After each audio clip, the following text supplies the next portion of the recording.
喂，今日想同你傾啲嘢，關於相對論。吓？你講緊愛因斯坦嗰啲黑板上寫滿公式，睇到眼都花嘅嘢？係啊，不過等等，我哋今日唔講公式㗎。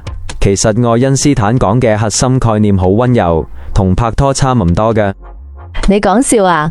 真㗎，好多人覺得物理好冰冷，但其實唔係㗎。今日我哋用最簡單嘅方式，傾下愛因斯坦到底發現咗啲咩？好，開始啦。一、狹義相對論，時間同空間會因為速度而變。狹義相對論嘅核心得一句嘢：世界上冇絕對嘅時間同空間。吓？時間唔係對所有人都一樣嘅咩？以前大家都係咁諗，覺得時間好似個大鐘咁，對所有人行得一樣快。但愛因斯坦話唔係㗎，時間係相對嘅。即係點啊？好，第一個概念叫時間膨脹。簡單講就係你跑得越快，時間就行得越慢。越跑越快，時間越慢，即係我跑快啲就可以長生不老？哈哈，咪係咁簡單。我舉個例子，想象你坐咗架接近光速嘅飛船去太空旅行，而我留喺地球。你極速飛咗1年返嚟，你會發現自己只係老咗1歲。但係留喺地球嘅我呢，可能已經過咗10年，甚至變咗個阿伯。吓？咁即係你老過我10年，咁唔公平喎。係啊，聽落好癲，對唔對？但愛因斯坦自己都有個好經典嘅比喻。咩比喻？佢話同靚女傾偈2個鐘，你覺得只係過咗2分鐘；坐喺火爐上面1分鐘，你覺得過咗2個鐘。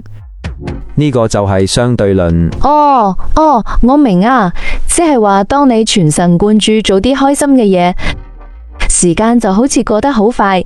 但係佢講緊嘅係心理感受啫，物理上都係真嘅。係啊，你講得啱，心理感受係一樣，但係喺真實物理入面，運動越快，時間就真係過得越慢，唔係錯覺，係真嘅。跟住第二個問題，點解光速最特別呢？光速即係好快好快嗰啲光？係，世界上所有嘢嘅速度都係相對嘅。譬如你喺時速100公里嘅高鐵上面向前跑，地面嘅人睇你嘅速度就係高鐵速度加你跑嘅速度。合理。但係光係唯一嘅例外，無論你站定定係開住飛船迎住光飛過去，你量到嘅光速永遠都係一樣。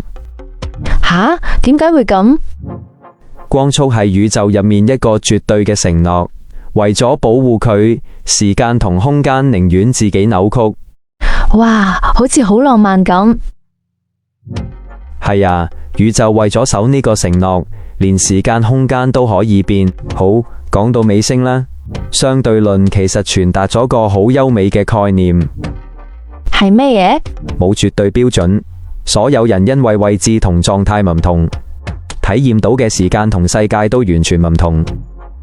尊重人哋嘅視覺係宇宙嘅法則。哇！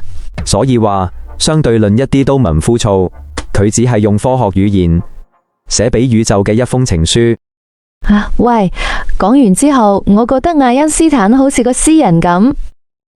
哈哈，係啊，物理本身就係浪漫㗎。下次你約我傾物理，我都會覺得時間過得好快㗎喇。咁即係相對論生效咗啦。